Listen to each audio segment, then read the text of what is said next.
I threw them away. They were taking up too much space. My mother's voice was casual, matter of fact, like she was talking about old magazines, not my entire childhood. You threw away my photo albums? All of them? Well, yes. Your sister's kids needed the closet space for their things. They're here all the time now. We needed room. I stood in what used to be my bedroom, now painted pink, filled with my niece's toys, my nephew's clothes, not a trace of me left. Where are my photos, Mom? My baby pictures, school photos, everything? In the trash, dear. The garbage truck came yesterday. I told you we needed the space.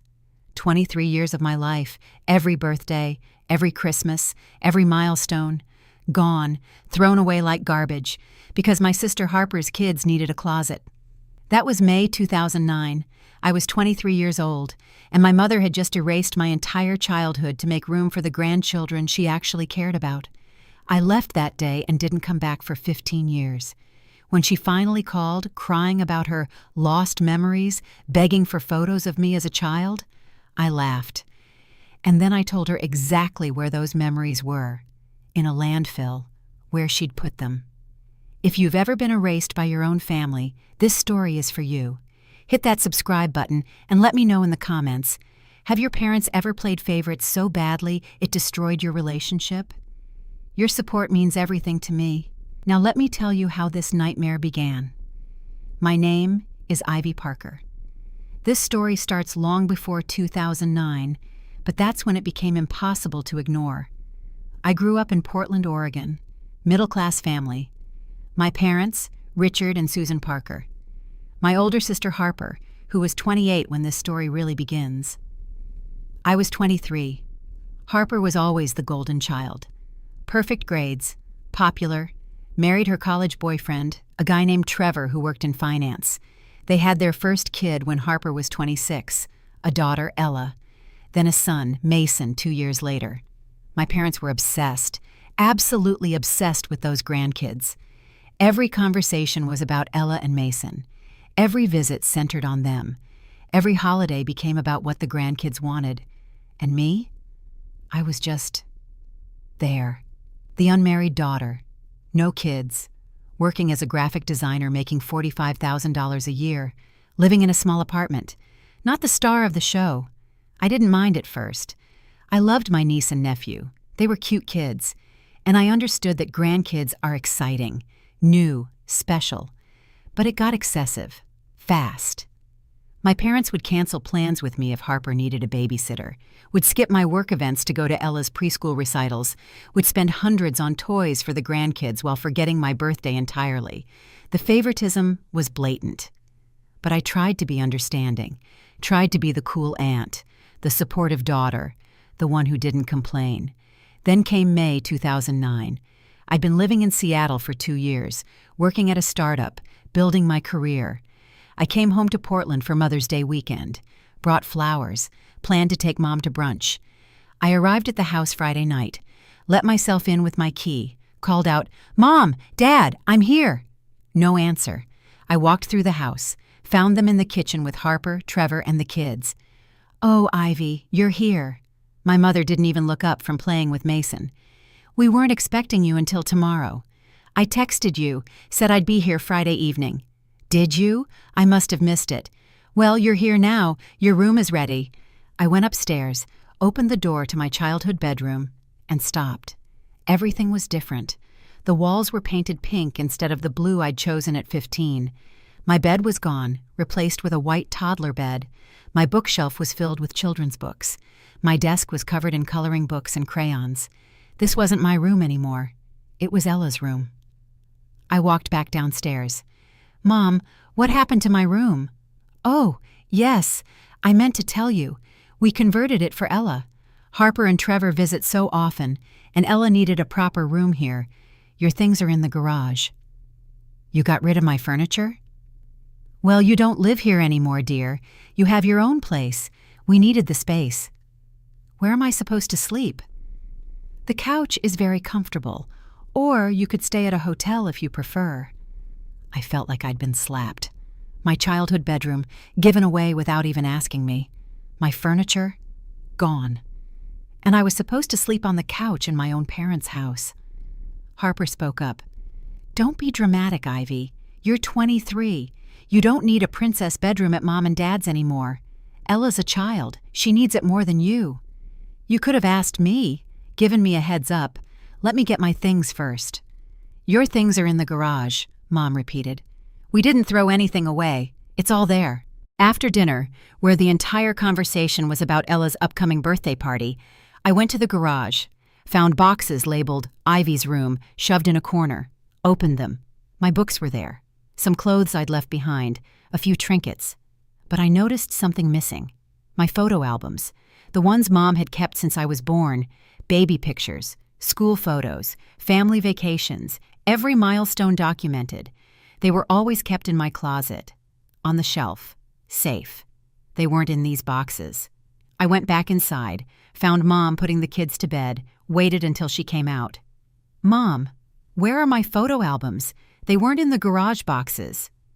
Photo albums? Yes, all my childhood photos, the albums you kept in my closet. Oh, those. She looked uncomfortable. I moved those to make room for Ella's clothes. We needed the closet space. Okay, where did you move them to? I threw them away. They were taking up too much space. The words didn't compute at first. What? I threw them away, dear. The garbage truck came yesterday. The albums were bulky and we needed the room. Ella has so many outfits, you know how kids are. The closet needed to be clear. I stared at her. You threw away all my childhood photos? Well, yes.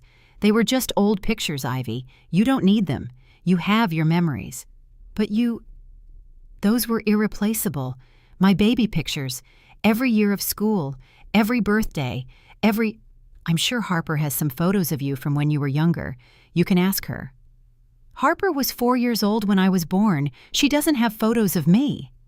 My mother was getting annoyed. Ivy, please don't make this into a big thing. It's just pictures. They were taking up space we needed. Ella's things are more important right now. More important than my entire childhood documented? You're being dramatic. You're an adult. You don't need baby pictures. Ella is a child who needs closet space. That's just practical. I looked at my mother, really looked at her, and saw that she genuinely didn't understand why I was upset.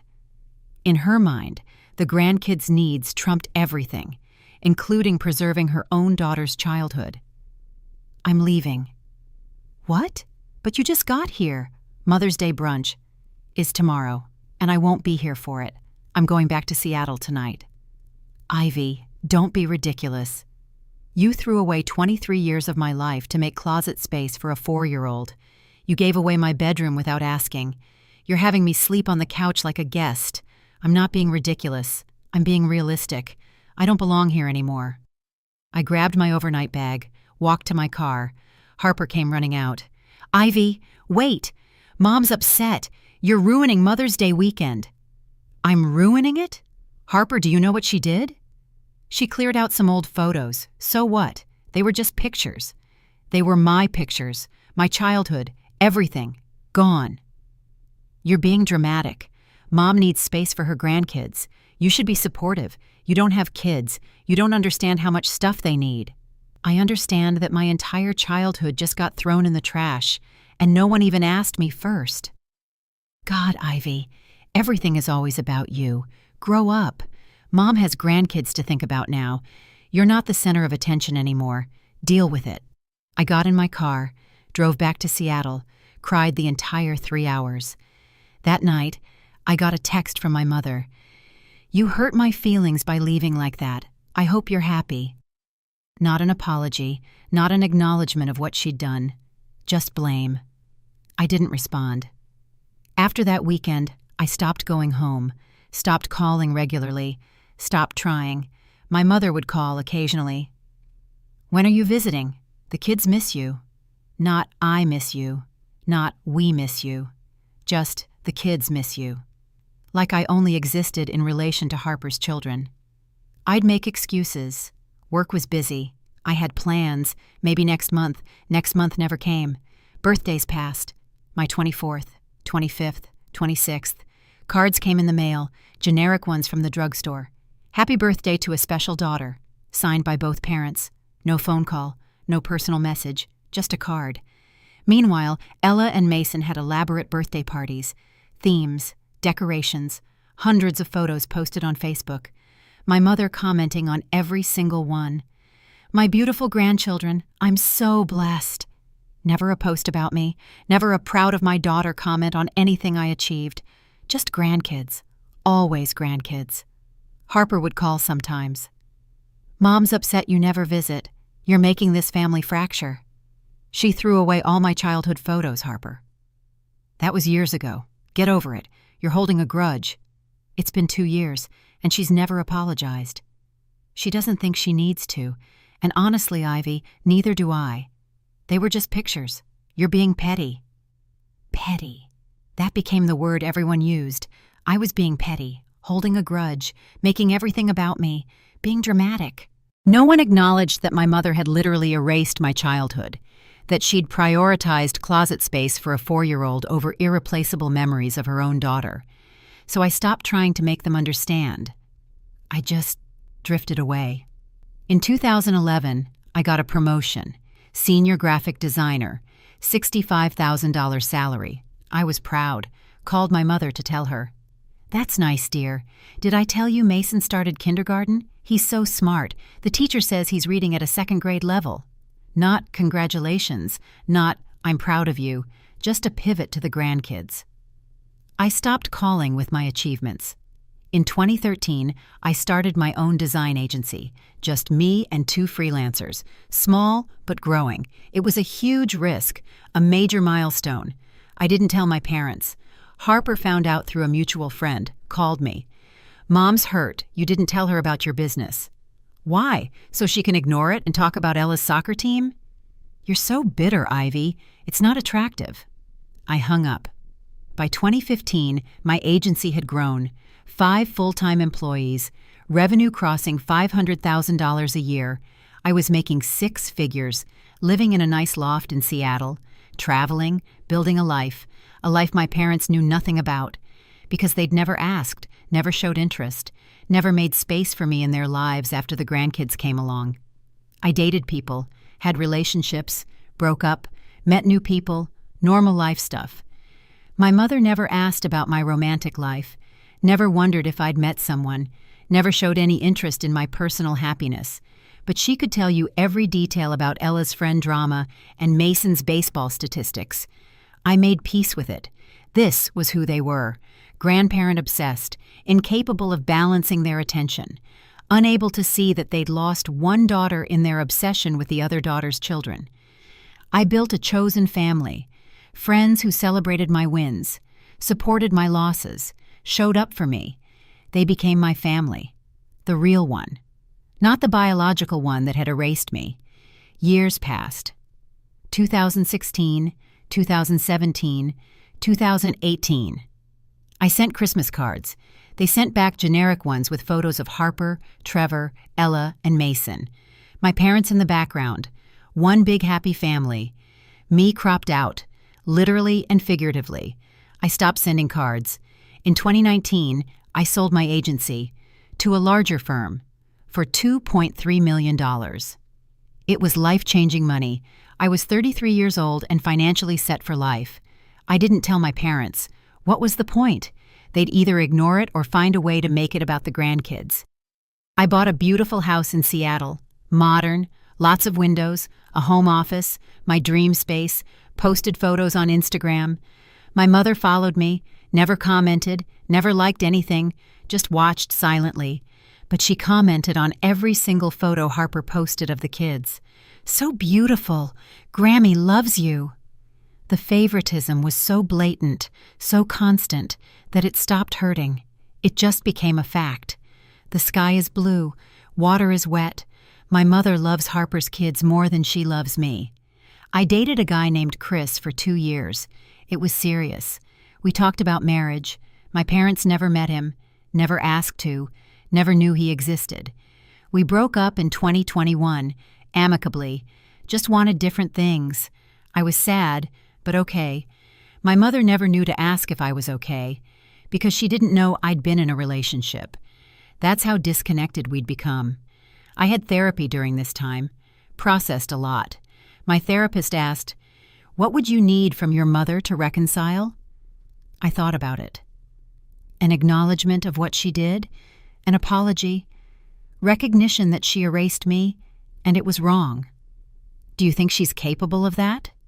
No. She doesn't think she did anything wrong. In her mind, she was just making practical choices. The grandkids needed space. I didn't. End of story. So where does that leave you? At peace with the distance. I can't change her. I can only control my own boundaries. And I did. I maintained distance. Polite but firm boundaries. I existed on the periphery of the family, present but not involved. It worked for me. I had my own life, my own success, my own happiness. They couldn't take that away. Then, in March 2024, my phone rang. My mother. I almost didn't answer, but something made me pick up. "Mom? Ivy." Her voice was shaky, tearful. "I need your help." "What's wrong? Is someone hurt?" "No, no one's hurt, but I made a mistake, a terrible mistake, and I need you to fix it." I felt my guard go up. "What kind of mistake?" "It's about your photos, your childhood photos." My heart stopped. "What about them?" I told you I threw them away, back in 2009, remember?"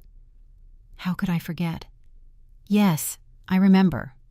"Well, I've been going through old boxes, trying to organize things for downsizing, and I found something, a note from 2009 that I wrote to myself."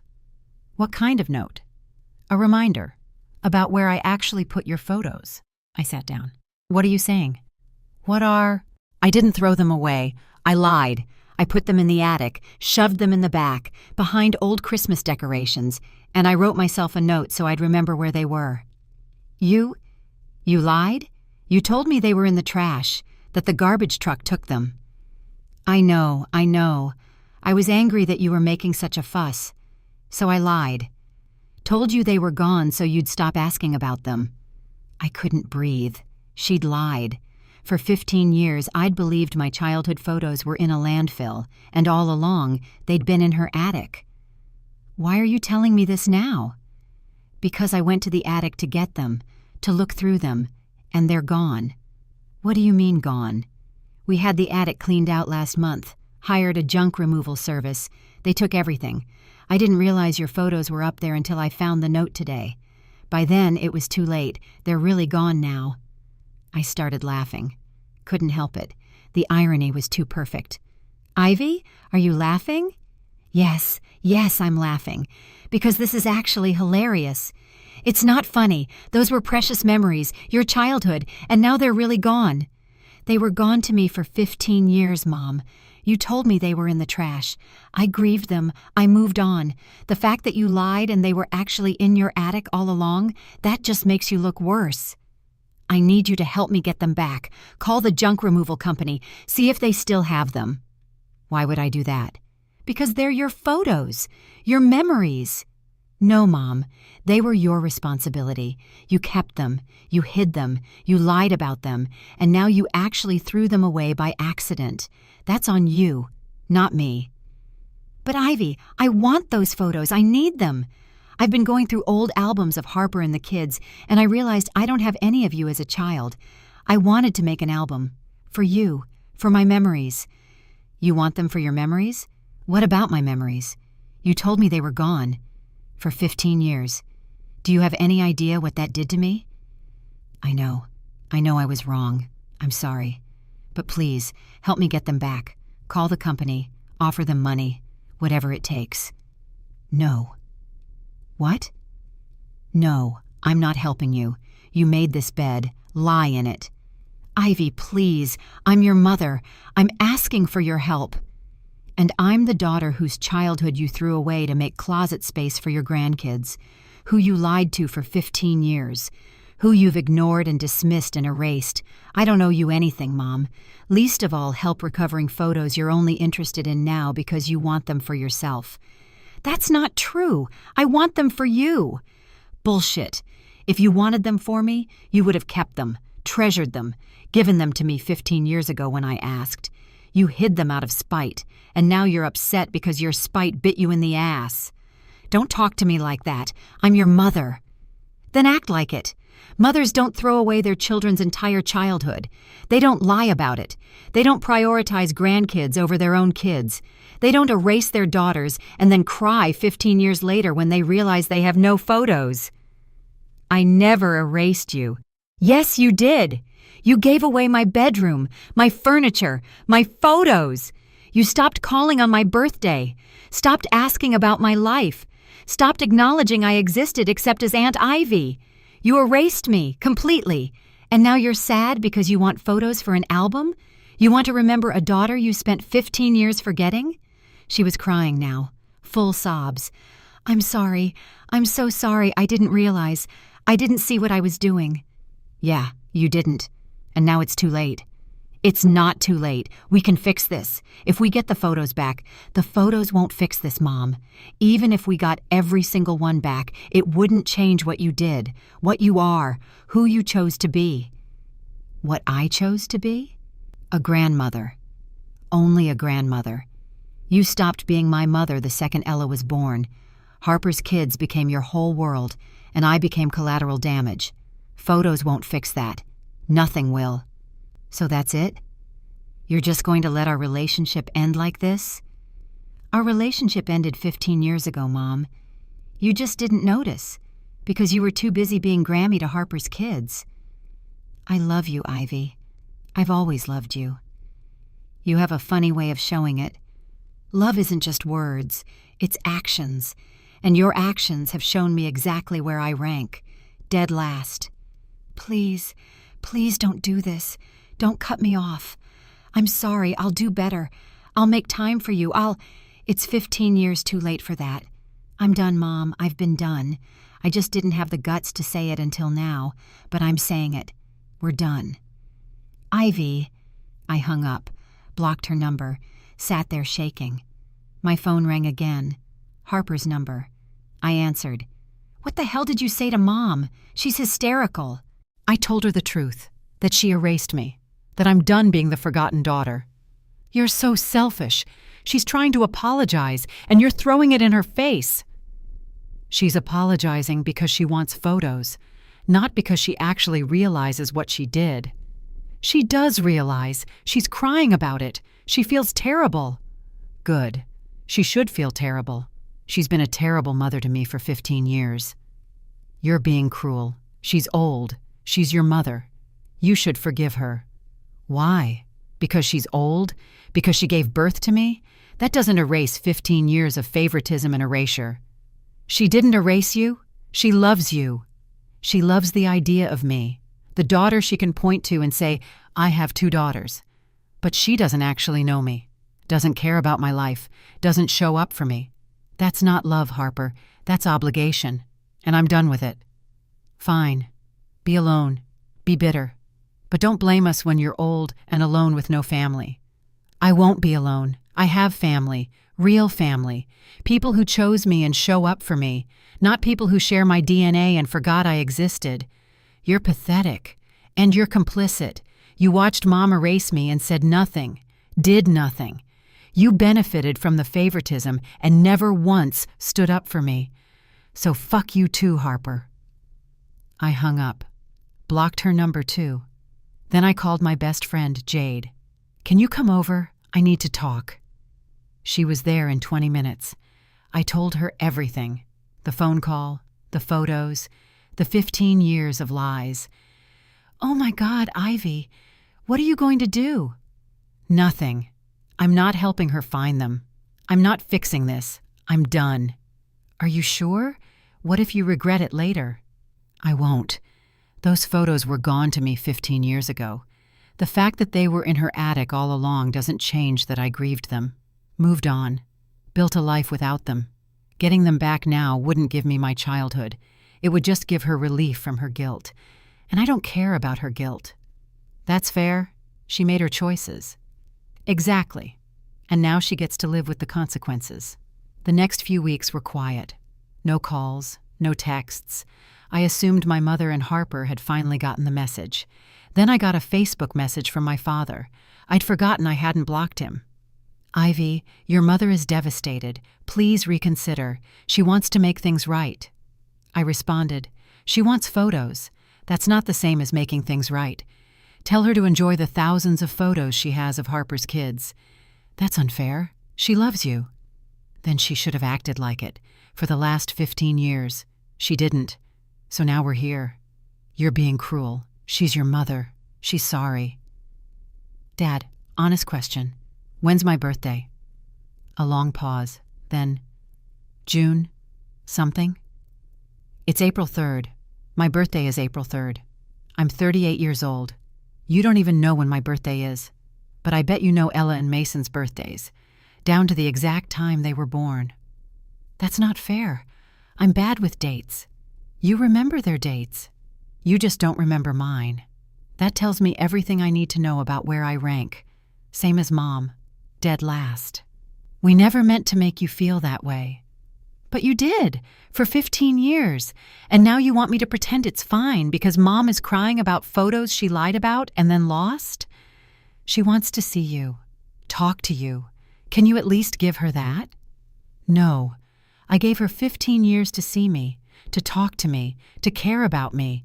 She chose not to. I'm done giving her chances she won't take." "So you're just cutting us off? Your whole family?" "You cut me off first. You just didn't notice because you were too focused on the grandkids. I'm just making official what's been true for years.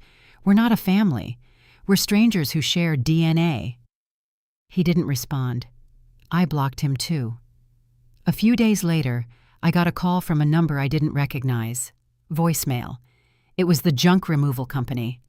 "Hi, this is Jake from ClearSpace Junk Removal. We got a call from a Susan Parker asking about items we removed from her attic last month.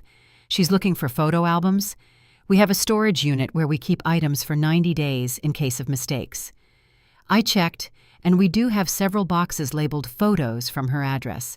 She can claim them for a $200 storage fee. I tried calling her back, but the number isn't working. Can you give her this message? Thanks. They had the photos. My childhood, my memories, still existed. Recoverable. I saved the message. Didn't call my mother. Didn't tell her. Jade asked, "Are you going to tell her?" "No. But she could get them back. Doesn't she deserve to know?" "Does she? She lied to me for 15 years. Let me believe they were gone. Now she's desperate to get them back, not because she cares about my childhood, but because she feels guilty. I don't owe her relief from that guilt, but you could get them for yourself." I thought about it, really thought about it. What would I do with them? I've lived 38 years. The first 23 are documented in those albums. The last 15 aren't. Those photos are a stranger's childhood. Someone I used to be before my family erased her. I don't need them. Are you sure? Yeah, I'm sure. Those photos represent a family that doesn't exist anymore. A little girl who thought her parents loved her. A daughter who belonged. That's not me anymore. I'm different now, built from the absence of those memories. Getting them back would just remind me of what I lost. The 90-day window came and went. The junk company would have disposed of the photos by now. Really gone this time. Forever. I felt nothing. No sadness, no regret, just peace. My mother tried calling from different numbers. I didn't answer. She sent emails. I marked them as spam. Harper tried too. "Mom's sick over this. You're destroying her." I responded. "She destroyed me first. I'm just returning the favor." Then silence. Months of it. I went about my life. Work. Friends. Travel. Therapy. Healing. In August 2024, 5 months after the phone call, I got a certified letter from my mother's lawyer. Inside was a formal document. Notice of estate planning. My mother was updating her will. The letter informed me that I was named as a beneficiary. Attached was a note, in my mother's handwriting. "Ivy, I know you won't talk to me, but I need you to know something. I'm leaving you my share of the house and half my savings. I know it doesn't fix what I did, but it's all I can give you now. I'm sorry. I'm so sorry. I see what I did. I see what I lost. I threw away more than photos. I threw away my daughter, and I can't get that back. I hope someday you can forgive me, even if I don't deserve it. Love, Mom. I read it 3 times. Felt nothing. A will? Money? That's how she thought she could fix this? I called the lawyer. I'm declining the inheritance. Remove me from the will. Ms. Parker, are you sure? It's a substantial amount. I'm sure. I don't want anything from her. Not her money, not her house, not her guilt. Remove me. I'll need that in writing. I'll send it today. I wrote a formal letter, declining any inheritance, requesting complete removal from all estate documents, sent it certified mail. A week later, the lawyer called back. Your mother is very upset about this. That's not my problem. She wants to know why you won't accept it. Because it's not about money. It's about 15 years of being erased, of being forgotten, of being the daughter who didn't matter. You can't buy that back. You can't inherit your way out of that. Tell her to leave it to Harper's kids. They're the ones she actually cares about. I'll relay the message. 2 weeks later, another letter from Harper. Ivy, Mom's devastated. She's trying to make amends and you're throwing it back in her face. She's not well. Her health is declining. Can't you find it in your heart to forgive her before it's too late? Harper, I wrote back. Short and simple. Harper, she had 15 years to make amends, to apologize, to acknowledge what she did. She chose not to. She only cares now because she's facing mortality and wants absolution. I'm not giving it to her. She threw away my childhood, literally and figuratively.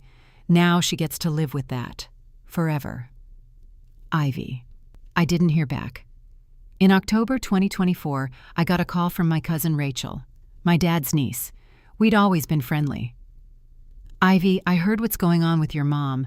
I just wanted to say I'm sorry, and I get it. You get it? Yeah. My parents did something similar. Favored my brother's kids over me. It's why I moved across the country. Sometimes family isn't worth the pain.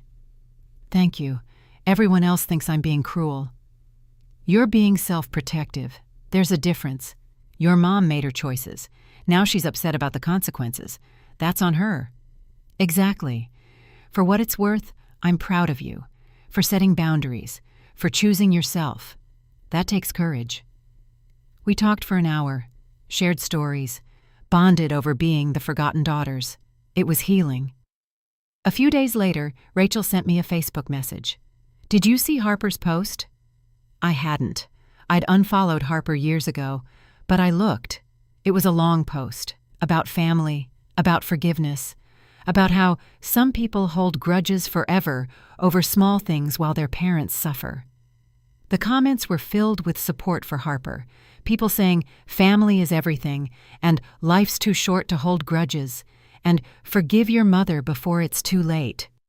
One comment from someone I didn't know, what did your sister do that was so bad? Harper's response, she won't forgive our mother for making space for my children. Over a decade ago, she's literally refusing to speak to our dying mother over closet space. I felt rage, white-hot rage. She was minimizing it, lying about it, making me look petty. I commented, publicly. Harper, that's not what happened and you know it.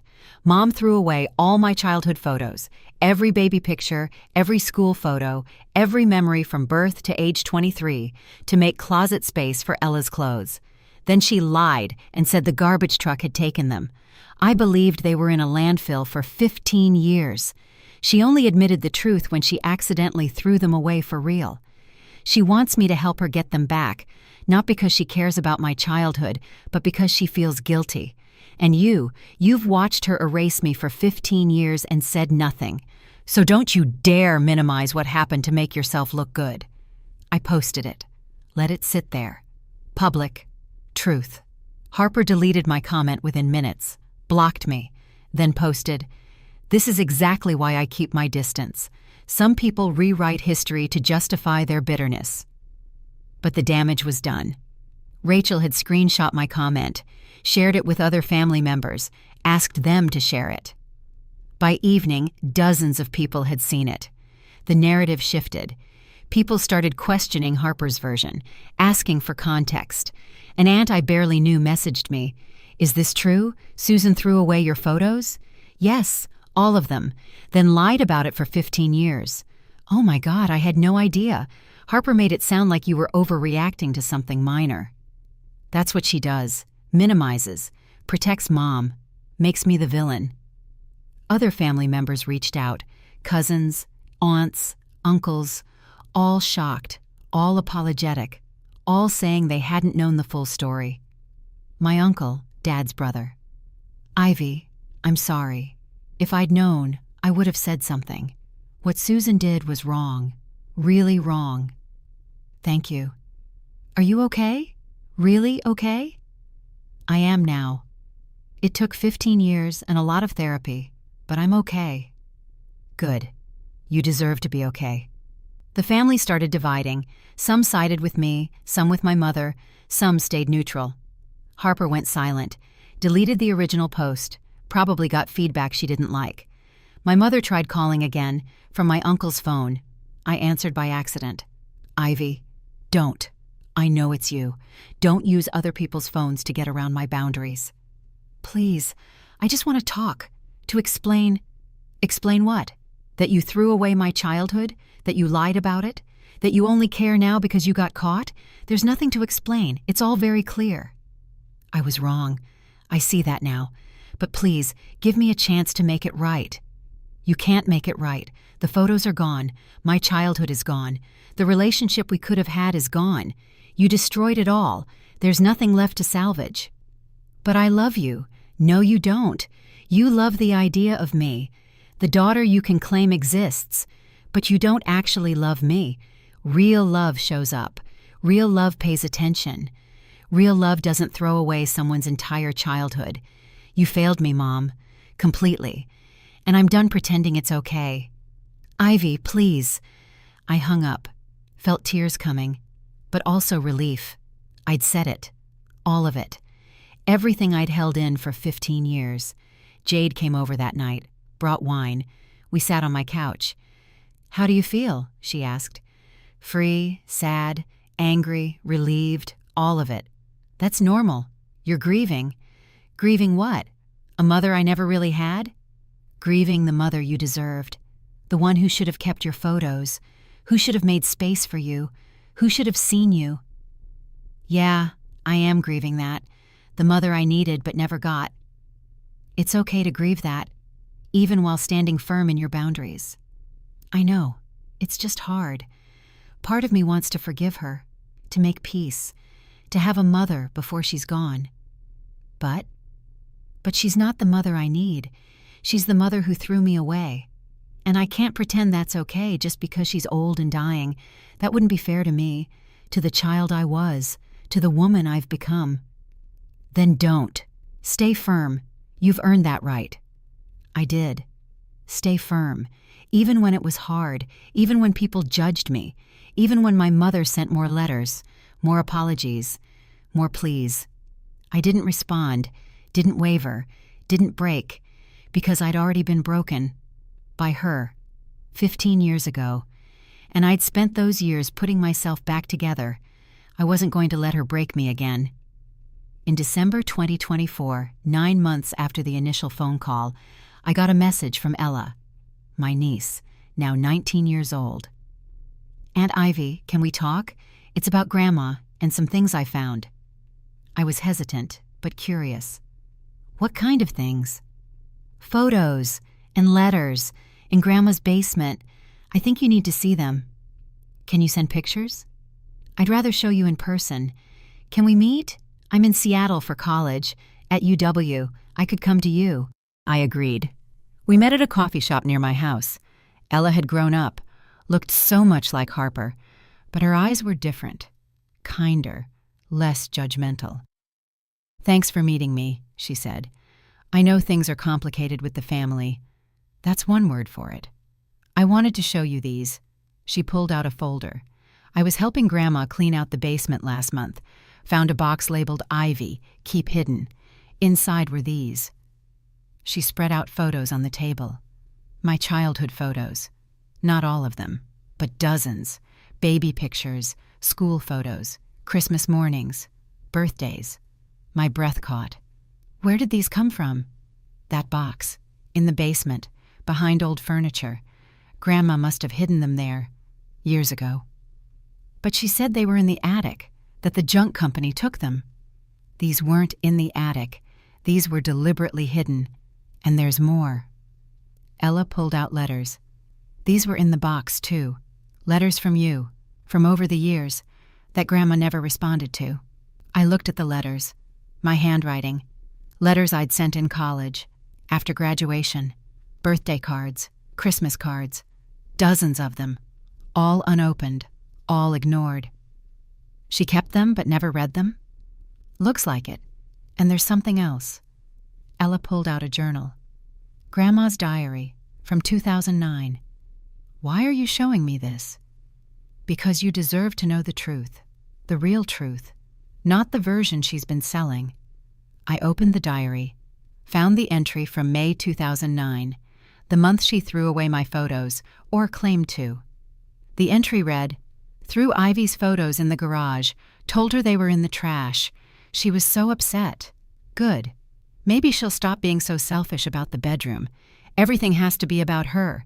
Ella needs that room more. Ivy's an adult. She needs to grow up." My hands shook. She'd thrown them in the garage, not the trash, and she'd lied deliberately, to hurt me, to punish me for being selfish. I kept reading. Entries from throughout the years. Ivy didn't call for Mother's Day. She's so ungrateful, after everything I've done for her. Ivy didn't send a birthday card.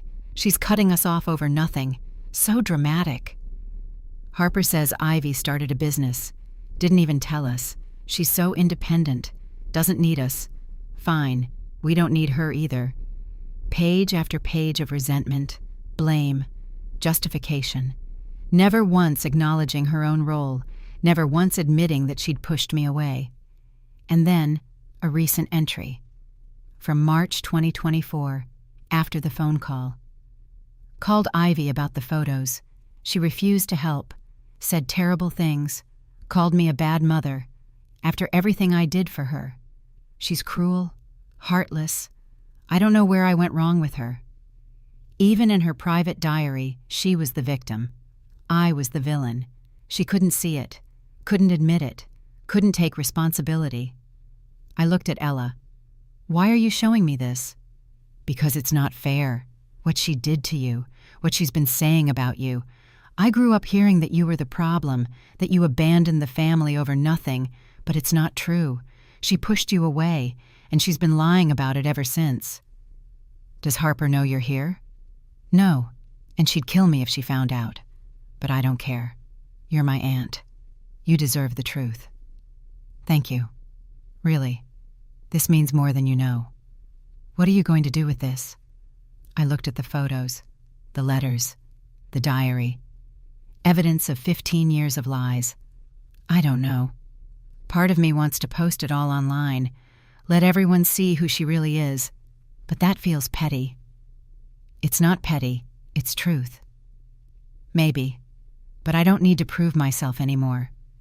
The people who matter know the truth. The ones who don't believe me aren't worth convincing. So you're just going to keep them? Can I? Is she looking for them? She doesn't know I found them. I put the box back, took photos of everything first. These are copies. Smart. I learned from the best. You. Mom always talked about how you were so independent and smart. I wanted to be like you. I felt tears forming. Harper said that? Yeah, when I was younger, before everything got weird. She'd say, "Your Aunt Ivy is brilliant. She built her own company. She doesn't need anyone. She admired you, before Grandma poisoned her against you." I didn't know that. There's a lot you don't know, but I want you to know this. You were right, to cut them off, to protect yourself. Grandma is toxic. Mom enables her, and I'm sorry you had to deal with it alone. I wasn't alone. I had friends, chosen family, They showed up for me. Good. You deserve that. We talked for another hour. Ella told me about college, her major, psychology, her dreams, therapist specializing in family dynamics, her relationship with Harper, complicated. I love my mom, Ella said, but I see her clearly now. She's so focused on Grandma's approval that she can't see the damage it caused. To you, to our family. Are you okay with all this? I will be. Therapy helps. And distance. Being away at college has given me perspective. Good. Hold on to that. Don't let them pull you back into the toxicity. I won't. I promise. Before she left, Ella hugged me, tight. I'm glad I got to know you. The real you, not the villain Grandma made you out to be. I'm glad too. You're a good kid, Ella. I'm 19. Not a kid anymore. Fair. You're a good person. She smiled. Thanks. And Aunt Ivy, for what it's worth, I'm proud of you. For standing up for yourself, for not backing down. That takes courage. I watched her leave, felt something shift inside me. Validation. From the grandkid I'd been erased for. From the girl whose closet space had been worth more than my childhood. She saw me. Really saw me. And she understood. That was worth more than any apology my mother could give. In January 2025, I got a call from a hospice nurse. My mother had weeks to live. Cancer. Aggressive. She was asking for me. I didn't go. Didn't call back. Didn't respond. Harper called. Screaming. She's dying. How can you be so heartless? She's been dead to me for 15 years. This just makes it official. You're going to regret this, when she's gone and you didn't say goodbye. I said goodbye in 2009, when she threw away my childhood. This is just the epilogue. I hope you can live with yourself. I can. Better than I ever could when I was trying to earn love from people who didn't value me. She hung up. I blocked another number. My father called next. Please, Ivy. She's asking for you. She wants to apologize in person, before she dies. She's had 15 years to apologize. She only wants to now because she's dying and scared. I'm not giving her absolution. She doesn't deserve it. She's your mother. No, she was supposed to be my mother. She chose to be Harper's mother and the grandkid's grandmother instead. I was collateral damage. I'm not showing up for her deathbed scene. You'll regret this. I'll regret wasting any more energy on people who never valued me. So no, I won't regret this. Goodbye, Dad. I hung up. Felt nothing. No guilt. No sadness. Just finality. 3 weeks later, my mother died. I got a text from Harper. She's gone. Funeral is Saturday. I hope you're happy. I didn't respond. I didn't go to the funeral. Didn't send flowers. Didn't acknowledge it at all. Jade asked, "Are you okay? How are you feeling?" Relieved. Is that terrible? No, it's honest. She hurt you. Deeply. You don't have to grieve someone who hurt you. I feel like I should feel something. Sad. Guilty. Something. You already grieved. 15 years ago. When she threw you away the first time. This is just the body catching up to what your heart already knew. Yeah, you're right. I took the day of the funeral off work, not to mourn, but to celebrate. I went to the beach, walked along the shore, felt the wind, the sun, the freedom. I thought about the little girl in those photos, the one who thought her mother loved her, the one who belonged, and I thought about the woman I'd become, strong, independent, surrounded by people who chose me, who valued me, who showed up. I didn't need my mother's love. I'd built a life without it, a good life, a full life. Her death didn't change that, didn't take anything from me, because she'd already taken everything years ago. There was nothing left to lose. 2 weeks after the funeral, I got a letter from the estate lawyer. My mother had left me something in her will, despite my refusal. Inside the envelope was a single item, a photo of me as a baby, with a note in my mother's handwriting.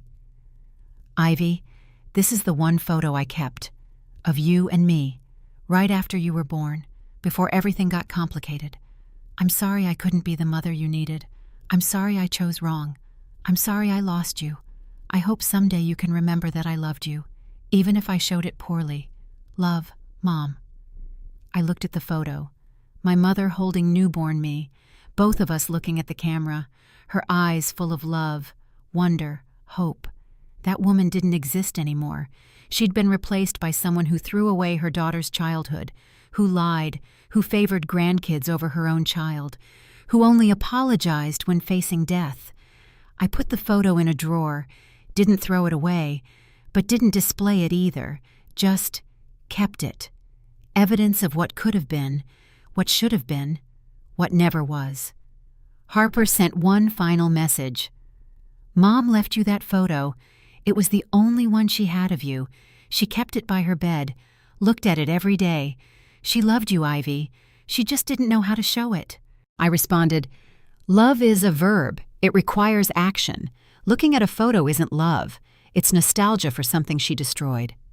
I hope it brought her comfort. It doesn't bring me any. Harper didn't respond. We haven't spoken since. It's been 6 months since my mother died. Life has moved on, beautifully, surprisingly, peacefully. I'm 38 years old. I run a successful consulting business. I have a beautiful home, amazing friends, a partner, Daniel, who loves me fiercely and shows up consistently. I have the life I built, not the one I was born into. And it's better, richer, fuller, because it's mine, built on my terms, with people who choose me every day. Ella and I have coffee monthly. She's thriving at UW, planning to get her master's in family therapy. We talk about everything: family, relationships, healing. Do you ever regret it? She asked last time. Not reconciling with Grandma before she died? No. I reconciled with myself. That's what mattered. That's what my therapist says too, that you can't heal a relationship with someone who refuses to acknowledge the harm they caused. Your therapist is smart. I think I want to specialize in family estrangement, help people like you, like me, navigate the guilt and grief of setting boundaries. That's perfect. You'll be amazing at it. Thanks. You're kind of my inspiration. You set boundaries before it was trendy, before everyone was talking about toxic family. I just did what I had to do to survive, to protect myself. That's courage, even if you didn't see it that way. I smiled. This kid, this amazing young woman, she got it, really got it. Mason reached out too, through Ella, asking if we could talk. I said yes. We met for lunch. I'm sorry, he said immediately, for everything, for being the reason you lost your room, your photos, your family. You were 4 years old, Mason. None of this is your fault. But Grandma used me, used Ella, to justify pushing you out. She did, but that's on her, not you. You were a child. You didn't ask for any of this. Still, I'm sorry, and I want you to know I see it now. The favoritism, the way she treated you versus us. It wasn't fair. No, it wasn't. But I'm okay. I built a life without them, without her. I'm happy. Good. You deserve to be happy. And Aunt Ivy? I'd like to get to know you. The real you, not the villain Grandma painted. I'd like that too. We've been building a relationship. Slowly, carefully. He's 17 now, applying to colleges, figuring out who he is, separate from Harper and my mother's influence. He wants to study environmental science, work in conservation, build a life that matters. I'm proud of him, of Ella, of the young adults they're becoming despite the toxicity they were raised in. Harper and I don't speak, probably never will. She sent the kids friend requests to me on social media. I approved them, but not her. That door is closed. My father tried to rebuild, sent me a card on my birthday. April 3rd, I remembered this time. I'm sorry I didn't before. I'm sorry for everything. Love, Dad. I appreciated the gesture, but I didn't respond. Some damage is too deep, some relationships too broken. He's trying. I'll give him that. But trying 15 years too late doesn't undo 15 years of absence. Maybe someday, maybe we'll have coffee, talk, find some kind of peace. But not now. Not yet. The photos Ella found, the ones my mother had hidden, I kept them, put them in an album. Not for my mother, for me. Evidence of a childhood that existed. That mattered. That was real. I show them to Daniel sometimes. This was me, before everything. You were adorable. I was naive, thought family meant forever, thought love was unconditional. It should have been. I'm sorry it wasn't. I'm not anymore, because it led me here, to you, to this life, to people who actually show up. He kissed my forehead. I'll always show up. That's a promise. And he has, every single day, proving that family isn't DNA. It's choice, it's consistency, it's showing up even when it's hard. I learned that lesson the painful way, but I learned it. And now I live it. Last month I started a blog about family estrangement, setting boundaries, choosing yourself. The response has been overwhelming. Hundreds of people sharing their stories, their pain, their freedom, finding community in shared experience.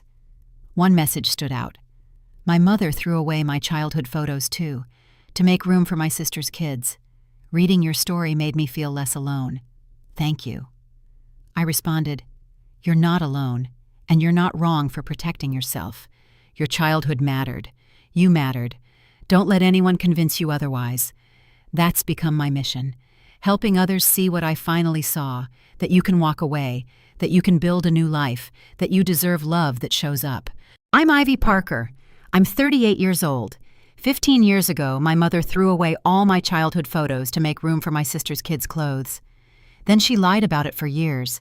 She only cared when she accidentally threw them away for real.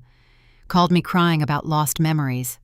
I laughed, because the irony was perfect. She'd lost what she'd thrown away, just like she'd lost me. She died without reconciliation, without forgiveness from me. Some people think that makes me cruel. I think it makes me honest. She had 15 years to choose me. She chose Harper's kids instead. Every single time. Now she's gone. And I'm free, living a life built on truth, on boundaries, on chosen family. The little girl in those photos deserved better, deserved a mother who treasured her memories, who made space for her, who saw her. She didn't get that mother, but she became a woman who treasures herself, who makes space for herself, who sees herself. And that woman? She's doing just fine. The photos are gone, the mother is gone, the family that was never really family is gone, but I'm still here, stronger, happier, free, and that's the best revenge of all. Thank you so much for watching. If this story touched your heart, please subscribe and hit the notification bell so you never miss an update. Your support truly means the world to me, and don't forget to share your thoughts in the comments. I love reading every single one of them. Each comment inspires me to keep creating stories for you. See you next time.